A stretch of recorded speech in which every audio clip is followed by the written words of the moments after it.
Hey YouTube, it's Matt with Olympus Reptiles, and I got a little bit of some exciting news today, but I also got some bad news. We're going to start with the bad news first, and then we're going to share with you what we're going to do different, and then we're also going to share with you what we're doing right now. So let's start with the bad news. First of all, some of you already know this. I mean, it's information that's out there. We talked about it on our Patreon live, literally the day it happened, I think it was, or maybe the next day. I don't remember. I was pretty broken up about it, but I still am, to be honest. But we lost one of my favorite snakes, and she was young. She was 2 years old, so it was unexpected. And that was Lilith. That was our GABOON viper that we lost. So that really sucked. So I kind of had to do some self-searching and talk to some individuals and try to figure out maybe what I could have done differently to see if some of that was on me. And truth be told, part of it probably is on me. And I know I'm gonna get a lot of hate comments from that. We've always talked about being transparent, being open. So if I F something up, I'm gonna tell you. What I did wrong. So if you ever get into that situation, maybe you don't do the same thing. One of the things we did with Lilith that I think probably led to part of her problem, probably the main one, honestly, was, we just put her on a regular feed schedule. I fed my ball pythons, I fed her, she got spoiled, she grew really fast, she was always happy to eat, and so she got a lot of, she got spoiled. We weren't attempting to power feed by any means. I'm not trying to stuff things down, but feed day, we just feed things. And I didn't take into account, especially as she started to grow, how lethargic they become. And as they become lethargic like that, then, they don't have a very high metabolism. So truth be told, we were likely overfeeding that snake. And looking back at how old, I felt like I had her for a long time. I really only had her about 18 months. How big she'd gotten in that short time is probably pretty indicative that we might have been pushing the envelope more than we should have. I think that thing just pooped in there. I think I just heard it. That's going to be fun. Or it just moved. Maybe it just moved. So anyway, that part is on me. Another thing, in talking to some other keepers who have them a long time, that they do different than what we would do. We were trying to keep our humidity up using a substrate that's really good for that. And we would spray her frequently, like every couple of days. I would spray her because that's how they drink a lot of times. She would drink from a dish, but not all will, and getting dehydrated is a big issue with them. So we were trying to combat that in the best ways we knew how. What happened with that, by doing that though, they start to take up a spot where they don't move much. They kind of hang out in one place, right?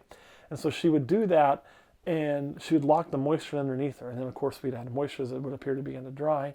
And I think she was holding too much moisture there. And that was probably what caused some cloaca inflaming, which was the first thing that indicated to me we started having an issue. Once I noticed the issue, we went to do some treatment with some disinfectants to make sure it was nice and clean, and then kind of see what was going on. And she crashed right away, unfortunately, before we got to do much. So what we're going to do instead is keep the substrate actually very dry. Is what I would recommend. It's what's been recommended to me. And then to bathe the snake frequently to help with the moisture. Still spray it. You still want to spray them, correct? But you don't want to have them in that moisture, which was something that we were doing, not realizing what we were doing. That also led to some of the issues. So, yes, that's a bummer.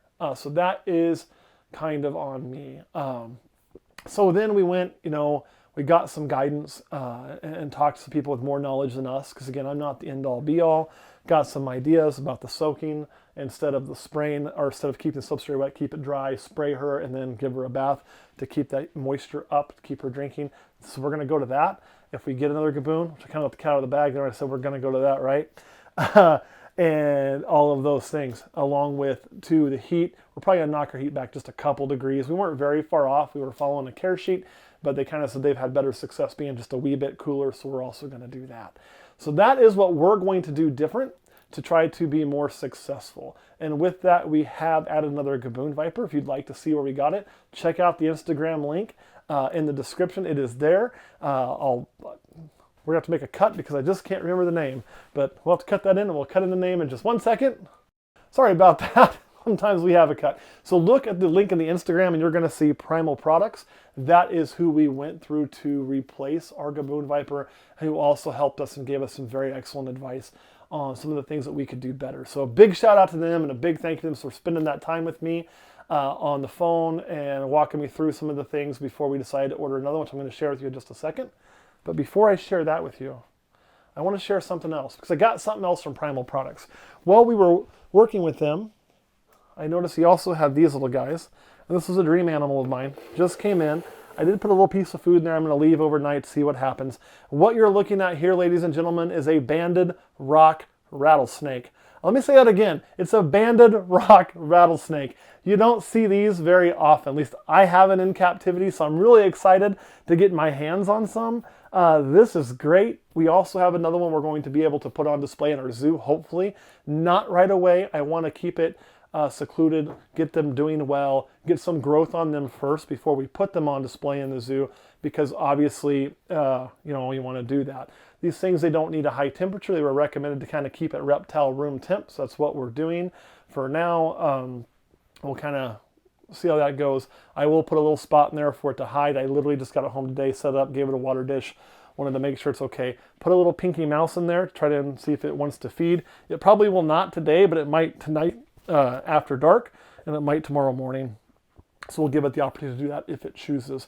So really cool. This is one of those rattlesnakes I've always loved. They're not very big. They top out at about 3 feet, a little under actually. They're not considered like a pygmy or anything like that, like your Carolina pygmies or your Massasaugas or any of that kind of stuff. But they are very, very small. They're not as toxic as some, but the bite is still very serious, so they do need to be respected. But I'm over the moon to have this thing, man. So we will be adding this to our collection. Hopefully it does start to feed for us and takes off well, and we can get these little guys going. But I'm going to show you the main attraction, I think, today. I'll move this out of the way. So, and that would be what we're going to call Lilith 2.0 for now. So we're going to go back to our original GABOON Viper cage, which is on here. It does have heat. It is on a thermostat. We've got a hide in there. We do have a water dish, a smaller water dish, because they actually said they don't even really keep water dishes in with them a lot of times. So we did go to a small one for now. And basically we took the animal out and we went ahead and soaked it. That way it would get a chance after shipping, because it literally just got here, to make sure and get some moisture and be good to go before I put it in its cage. It is run off a thermostat, so the heat is controlled. And this is supposed to be a female. So let's open this up. And there you can see it. You're trying to crawl up to my leg, little buddy. It arrived very healthy. We're going to see if we can just pick it up on one hook. Did you enjoy your bath?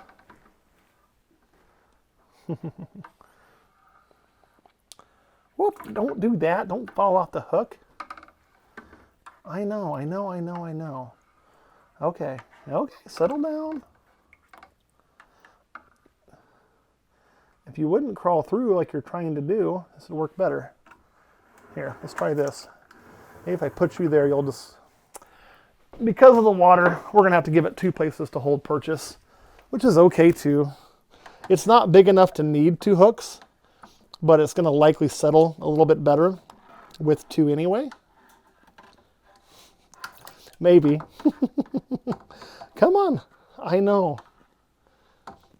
And remember, when you're working something like this, don't get in a hurry. Even though a camera's on, I'm probably looking like an idiot right now. The last thing I want to do is get in a hurry. No good can come of that. There we go. There you got 2 places. And we'll just bring you in there, set you down nice and gentle like. And I'll move the bucket out the way so you guys can get a view. So there we go. Coconut fiber, I was told, is a fine substrate. So we will continue to use that for them. Now this cage, it is kind of neat. We took everything off there to get it set up, but it does lock through here, lock through the front there, has another lock on there. So there's 3 locks on the front, positive clips that go into it.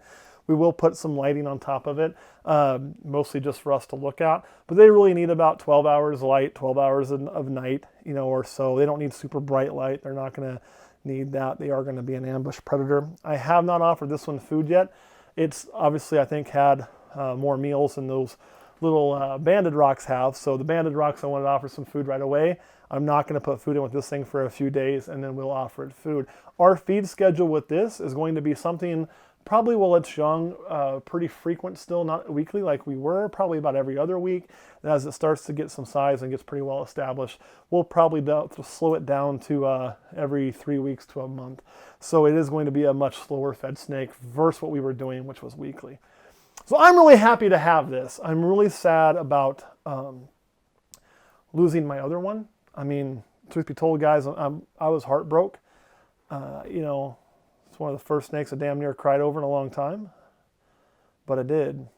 Kurt's not as in love with these as I am, I don't think, but he does find them interesting, and I think he's actually a little bit happy to have a GABOON still in the house. Am I correct?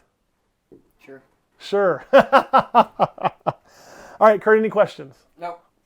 All right, guys, we don't have any questions. What I want to tell you now is just one thing. For those of you who have followed us a long time, first of all, for those that hate us, you can eat a dick. I don't really care what your opinions or thoughts are at all, and I never will. So for those of you with hate comments who think it's, you know, great or serves me right or whatever, you know what?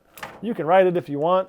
But remember, I'm just going to laugh at you because chances are you probably just, honestly, probably just wish you were us, right? That's why you got so much hate, because you wish you were us or other people like us, and you're not.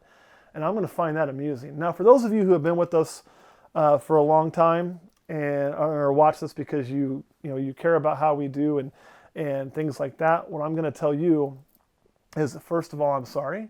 I should have done better with the first one, and then I'm going to do everything I can to do better with this one. I make mistakes. So does Kurt. So do all of us. We're all human. I'm going to own those. And I'm going to hold myself accountable, and that was the hardest part. It's not so hard when you lose an animal that, you know, you did everything you could do for it. It's part of having animals, especially this many.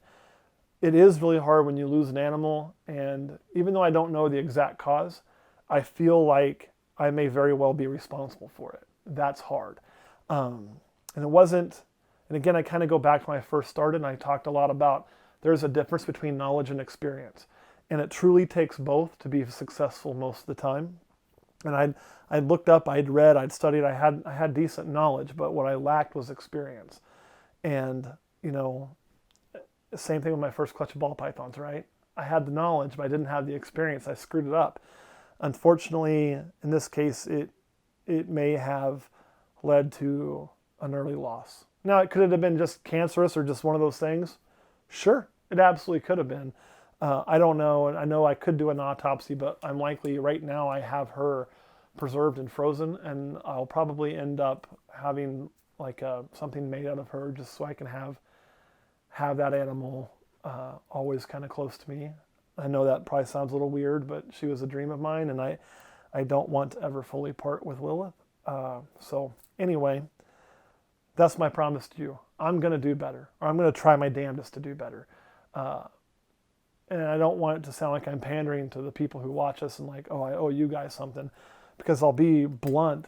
You know, I do owe you good knowledge, and I do owe you good content, and I do owe you doing the best I can to be on here. But the person that I truly owe on this is me. You know, it ain't about you. It's about me. I didn't feel bad because I was going to have to come on here and tell you I screwed up. I felt bad because of the screw up. I felt terrible. I felt this big, you know. And so it's about doing better for the animal and for me, because if I can't do better and I can't figure this out, there comes a point where then you have to stop having these, right? Like if I go through this a few times and I cannot do it, why would I keep costing these animals? I'm not going to do that. So I have to do better in order to feel like I should keep having these. I hope that makes some sense. All right, after that, Kurt, you want to add? No. All right, guys, thanks for watching. We'll see you next time.